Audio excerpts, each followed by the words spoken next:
All hail the power of Jesus' name. Let angels prostrate fall. Bring forth the royal diadem and crown him Lord of all. Bring forth the royal diadem and crown him Lord of all.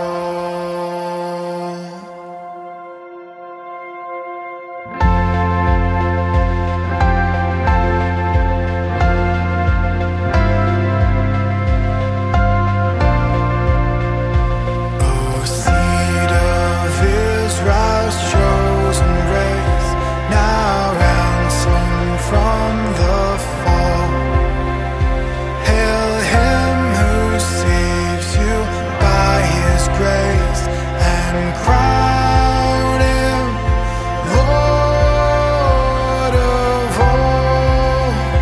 Hail him who saves you by his grace and crown him Lord of all.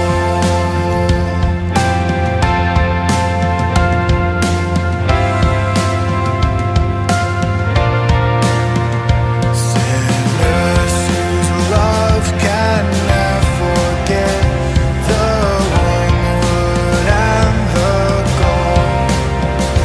Go spread your trophies at his feet and crown him Lord of all.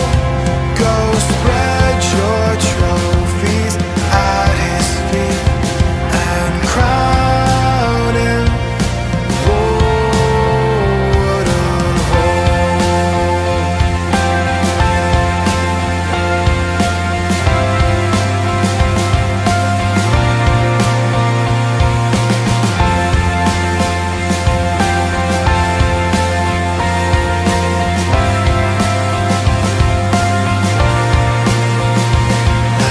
Every tribe and every tongue that bound creation's all, now shout in universal song, the crown is Lord of all. Now shout in universal song, the crown is Lord of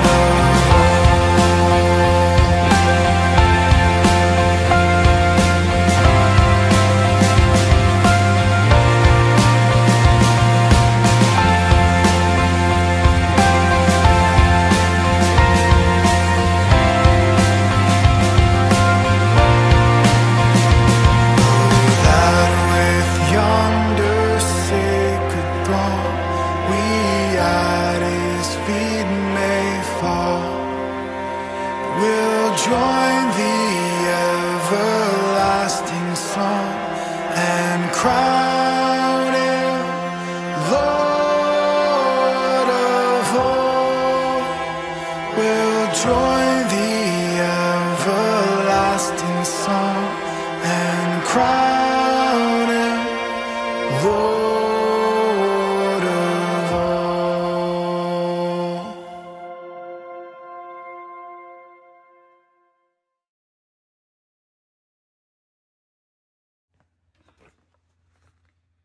Isang mapagpalang umaga po sa ating lahat. Ang bilis ng oras, malapit na pong matapos ang kalahati ng taon. Kumusta po bang ating mga puso at kaluluwa? I am inviting you to join our various church activities that would help refresh not only our heart, soul, and mind, but also would help us renew and reconfirm our faith in God. You may join our Sunday worship and Vesper services, available online and on-site. We also have our Sunday school for different age groups. We have our midweek services, our care group, where we share our own life experiences and how God has touched our lives, and our daily prayer covenant that help and guide us on how we start our day. You may contact our ministerial staff, church office, and lay leaders for schedules and link on how to join our activities. Let us bow our heads as we put ourselves in the presence of the Lord as we say a simple prayer. Our Father in heaven, thank you for blessing us with the strength and new hope as you wake us up with a new morning. Guide us, O Lord, as we start our day.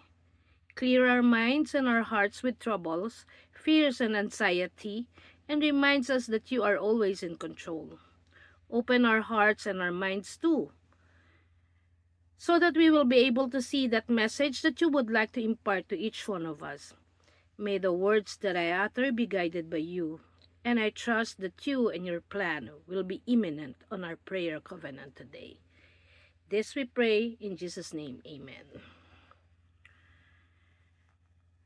Muli po isang maganda at blessed morning sa lahat. Ang ating pong text for today is from the book of Luke, chapter 8, verses 26 to 39.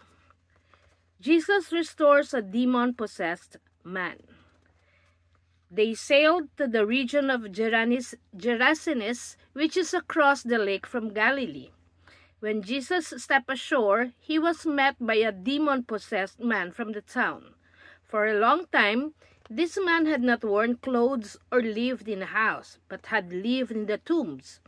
When he saw Jesus, he cried out and fell at his feet, shouting at the top of his voice, "What do you want with me, Jesus, Son of the Most High God?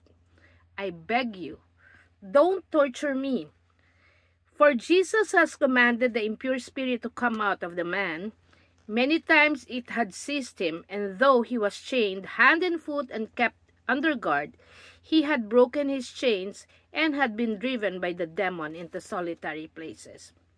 Jesus asked him, "What is your name?" "Legion," he replied, because many demons had gone into him, and they begged Jesus repeatedly not to order them to go into the abyss. A large herd of pigs was feeding them on the hillside. The demons begged Jesus to let them go into the pigs, and he gave them permission. When the demons came out of the man, he went into the pigs, and the herd rushed down the steep bank into the lake and was drowned. When those tending the pigs saw what had happened, they ran off and reported this in the town and countryside. And the people went out to see what had happened. When they came to Jesus, they found the man from whom the demons had gone out, sitting at Jesus' feet, dressed and in his right mind, and they were afraid. Those who had seen it told the people how the demon-possessed man had been cured. Then all the people of the region of Gerasenes asked Jesus to leave them, because they were overcome with fear. So he got into the boat and left. The man from whom the demons had gone out begged to go with him, but Jesus sent him away, saying, "Return home and tell how much God has done for you." So the man went away and told all over town how much Jesus had done to him. Praise God for the reading of his words. The text for today is one of the verses wherein Jesus shows that he is in full control of everything. And the story of possession has become an inspiration of many horror movies in our lifetime. Though it was written in the Bible, it is a fact that not many people believes that devil possession really happens. Siguro po marami sa atin ang nakakaalala ng mga pelikula na, especially ako nung time ko, it's Exorcist, wherein there is already a possession. So in so many times or in so many instances, isa po siya sa popular na theme of horror movies. Although kung sasabihin po natin ngayon yan na may possession, bihira na rin po ang naniniwala. Siguro because of the technology, modernization. But when I was younger, I was among those who did not believe about possession. Hindi po rin po ako naniniwala niyan kasi tayong mga Metodista, hindi po naniniwala sa possession. But there was a time that I myself has experienced it. A very few people know that I have a personal encounter and experience about possession. It was in my high school days that I was possessed. And in a short time, was also in practice of fortune telling. Gumagamit po ako ng tarot card before for fortune telling. Calling the dead spirits, nag-medium din po ako. And much more. Marunong din po ako magtawas. Sinasabi ko nga po, my life is so colorful and full of different events. And there was a time that I've shared it to one of our previous pastors, si Pastor Dabandan. And marami pong pastor, siguro pag sinabihan natin, would discourage, except for those that has the gift of healing, at saka yung sa mga possession na yan. They would immediately answer that it does not happen in our times. But the pastor whom I've shared my own experience, has advised that yes, possession is real. And we even seeing the future, they called it prophetic reading, is true. However, it is being discouraged nowadays because we humans can be easily deceived by the devil. Makikita po naman natin yan talagang mabilis. Yung mga sinasabing himala, miracle, yung nag-oopera ng kamay lang ang gamit, dinudumog po talaga siya ng tao. Kasi we are in this time that we're looking for miracles na makita natin. When in fact, ang miracle sa buhay po natin is everyday nangyayari. So, the pastor advised me to continuously pray and ask for God's guidance and protection. The time or my episodes with possession and supernatural practices has been long gone. As I pray to God that I cannot handle it anymore. Sa totoo lang po, yung siguro mahirap paniwalaan. Para kang yung mababaliw ka kasi may time na may nangyayari, biglang makakatulog ka, hindi mo na alam yung nangyari. Tapos during pala nung time na yon, andun yung possession, andun yung tumatawag ka ng espiritu ng patay. I would like to remind everyone that it is not only the actual situation where one encounters that devil by possession that we are being possessed by the devil.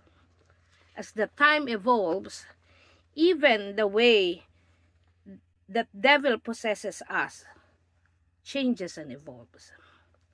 Normally, what we see as being possessed is a person that looks so terrifying, floating in the air. Yung mga, lumulutang. Ako po, nangyari sa akin, yung umikot yung ulo ko. And so many supernatural happenings. But no, even the devil has modernized. Things around us that gets our attention away from the Lord can be called as possession. The devil may use the technology, our work, our financial status, to break us apart from the Lord. How often do we find ourselves in a situation when we need to think and decide, at the same time select if we would go to church or go to work or to a party or to be in another place? How many times does serving the Lord takes the back seat as we need to prioritize something else? Let us be reminded of the verse Matthew 6:33 that says, "But seek ye first his kingdom and his righteousness, and all these things will be given to you," as is in control, and he will provide. But despite of this, The devil possessed our mind and our hearts with anxiety, greediness, and other negative thoughts that we allow God to be in full control of our lives. Ang nangyayari po is, pag napopossess tayo, nagkakaroon tayo ng sudden eagerness or greediness. We allow not only our minds but also our hearts be disturbed and disrupted. The way how we would allow God to be in full control of our lives will be a proof and testimony of how great and merciful God is. This is similar to when Jesus said to the cured possessed man on verse 29, "Return home and tell how much God has done to you." So the man went away and told all over town how much Jesus has done for him.